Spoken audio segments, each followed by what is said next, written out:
Confiémonos la vida, la de nuestros mayores, la de nuestros hijos. Démonos la oportunidad de ser las mejores personas posibles en medio de esta brutal pandemia.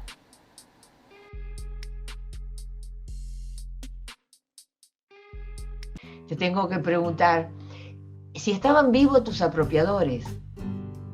Él no, él murió cuando yo tenía 14 años y ella sí, ella estaba viva. Ella estaba viva y el camino lo hice sin nunca haber hablado previamente con ella. Nunca le pregunté, nunca... Siempre desde pequeño empezaron las primeras preguntas que yo suponía que podían ser mis abuelos, que construía, trataba de llenar ese espacio, ese hueco, ese vacío que contaba hace un ratito que había, ¿no? Que con la imaginación, pensando que quizás ellos podían ser mis abuelos, que mis padres habían muerto y que no se animaban a contarme de la muerte de mis padres, o que se habían escapado mis padres y que ellos nunca me lo habían contado. Después me di cuenta que era una fantasía para cubrir una gran pregunta, claro, que me daba hacer de frente. Claro, una verdad que uno acomoda para poder sobrevivir. Para poder seguir, sí, claro, tal cual. Entonces, bueno, pues, como te contaba, nunca hablé con ella, nunca se lo pregunté y me moví de esa manera. Me acerqué y bueno, me acerqué yo con la verdad. Solamente para hacer preguntas, para informarme, a ver si se sabía algo más, las preguntas, porque ya uno viene de una vida de preguntas. Entonces, las preguntas después siguen, no se terminan el primer día, porque conoce también todo un nuevo mundo. Cuando es restituido, cuando conoce la verdad, conocer la verdad, no solamente de dónde viene uno, sino todo el bagaje, todo lo que significa saber de dónde viene uno, ¿no? Como fue su nacimiento. Bueno, todas las preguntas que pueden venir después de resuelto el caso, llamémosle. Sí. Vienen inquietudes, vienen preguntas, uno quiere saber sobre la vida de sus padres, sobre la vida de sus hermanos, sobre la vida de su familia. Bueno, ahora sí, ahora vayamos a ese lugar de la luz, de la iluminación, a ese lugar donde te dijeron, sí, tenemos tu historia genética y está ligada a... Contame, claro, eso. Sí, es muy importante saber que el caso se resolvió gracias al trabajo de la justicia. Yo nací en un centro clandestino de detención, nací en Campo de Mayo. Mi papá, mi mamá, mi tío paterno fueron secuestrados en el año 79, el 17 de octubre de 1979. Bueno, permanecen desaparecidos y fueron detenidos y torturados y finalmente desaparecidos en el Campo de Mayo. Yo nací en ese lugar. Una de las cosas que a mí me hizo dudar fue que mi partida de nacimiento, falsificada, claro está, porque figuraba como hijo biológico de los dos, de mis dos apropiadores, figuraba como nacido en Campo de Mayo. Entonces, a mí me despertaba muchísimo sospechas, ¿no? Bueno, él era militar, yo podría haber nacido siendo hijo biológico de él en el hospital militar de Campo de Mayo, pero ni siquiera figuraba como hospital militar de Campo de Mayo, sino que en la partida decía solo Campo de Mayo. Eso me despertó en su momento, cuando empecé a conocer que Campo de Mayo había habido un centro clandestino de detención, y que él, bueno, sus tareas eran de militar durante la dictadura y después de la dictadura también. Me llegó a preguntarme, me despertó muchas dudas eso. Y en el año 2007, cuando me acerco, se hace el cotejo sanguíneo con el Banco Nacional de Datos Genéticos y da un resultado negativo. Negativo quiere decir que no se encontró a nadie que me esté buscando. Eso fue porque cuando secuestraron a mi mamá, nadie sabía que ella estaba embarazada y probablemente ni ella sabía que estaba embarazada. Claro. Entonces no me estaban buscando. no me estaban buscando a mí con nombre y apellido muy tal, porque esto lo aclaro porque en Abuela sabemos que existe la posibilidad de casos como el mío, entonces sí, los estamos buscando, las estamos buscando, aunque no sepamos que de su madre se busca a todo el mundo. Claro, Lo que pasa, claro. bueno, en este caso se dio de esa manera, no se conocía, se cotejó con el banco, dio negativo, no había ninguna muestra de ningún familiar en el banco, por lo que decía recién, pero tan importante como como es la difusión, el compromiso de todo el mundo en la búsqueda, también fue importante en su momento el compromiso de los científicos para conocer lo que es, lo que hoy conocemos como índice de abuelidad, porque en la ciencia se logró algo que nunca había necesitado, que es obtener resultados genéticos de parentesco entre una abuela y un nieto. Único Eso en el nunca mundo, ¿no? Tengo entendido que es esto. único en el mundo, sí. De hecho, lleva ese nombre, índice de abuelidad, porque fue por una pregunta que le acercan las abuelas. Es muy interesante cómo nace esto. Hoy desembocó en un Banco Nacional de Datos Genéticos, pero cómo nació es, la verdad que es impresionante, porque era una reunión de las abuelas en una casa, como ellas solían reunirse simulando cumpleaños, simulando encuentros de mujeres bueno, que se juntaban a tomar el té, y una de las abuelas llevó un recorte de diario en donde decían que un hombre había tenido que reconocer la paternidad con un nene por una prueba genética. Todavía no existía el ADN, pero sí otro tipo de compatibilidad genética.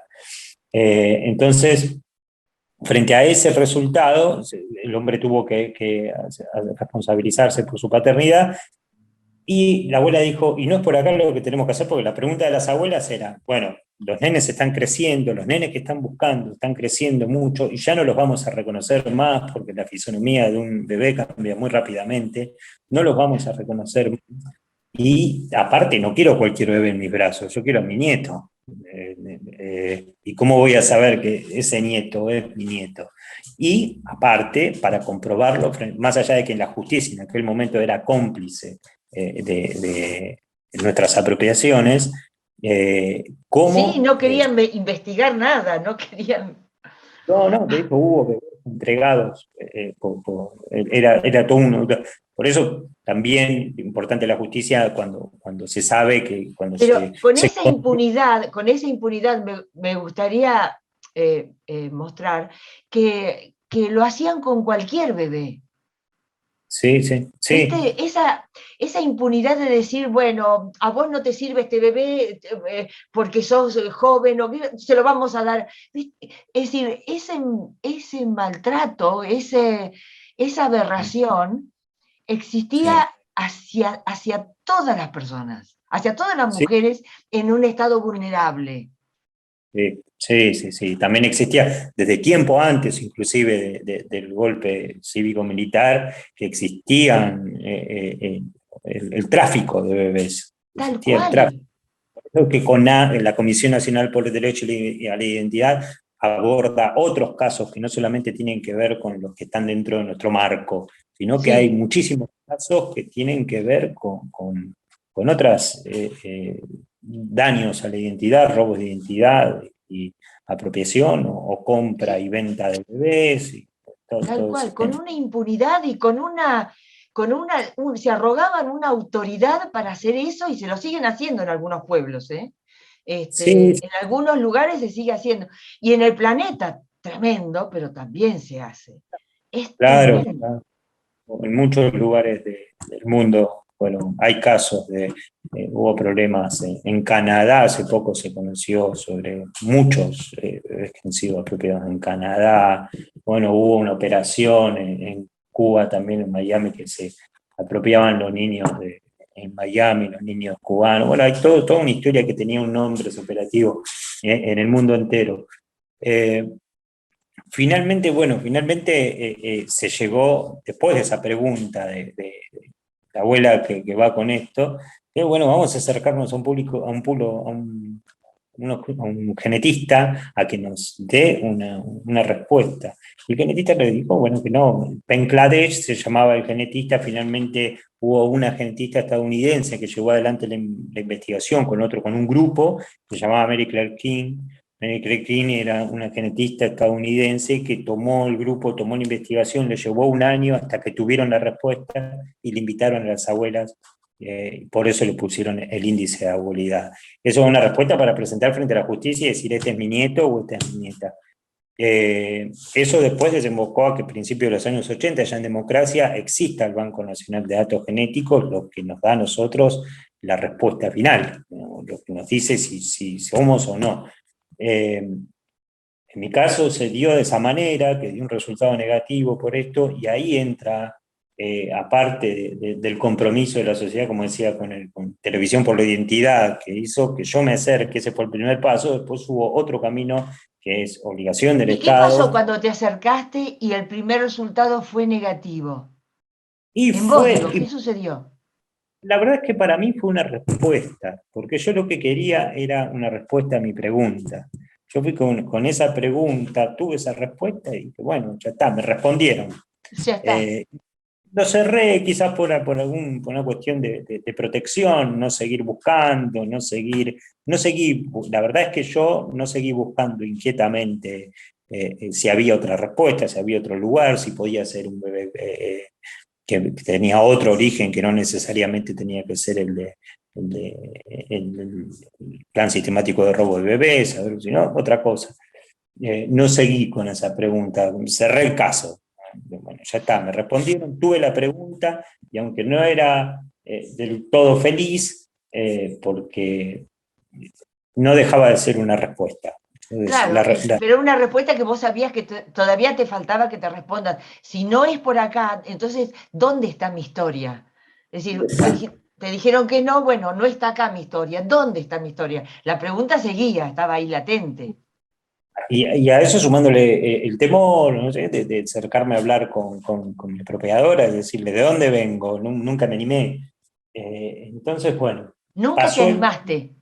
Nunca me animé, no. Pasó el tiempo y bueno, la justicia avanzó en una causa por Campo de Mayo, y una mujer sobreviviente de Campo de Mayo, que declara como testigo, declara que Marcela Molfino, que es mi mamá, estaba embarazada en Campo de Mayo. Ni siquiera la vio embarazada, sino que un secuestrador de ella le dijo que no iban a permitir que convivan en el centro un hombre y una mujer, que no convivan más, por lo que había pasado con Amarilla y con Molfino. Amarilla es mi papá, Molfino mi mamá. Entonces ella supuso que estaba embarazada. Esto estamos hablando del año 80, ¿no? Mediados del año 80, el embarazo que declara que hay una mujer embarazada en el año 80 en Campo de Mayo. No había muchas denuncias sobre mujeres embarazadas en Campo de Mayo, en abuelas, en el año 80. Sí, en otros años, ¿no? Calculamos que somos alrededor de 30 los que nacimos ahí.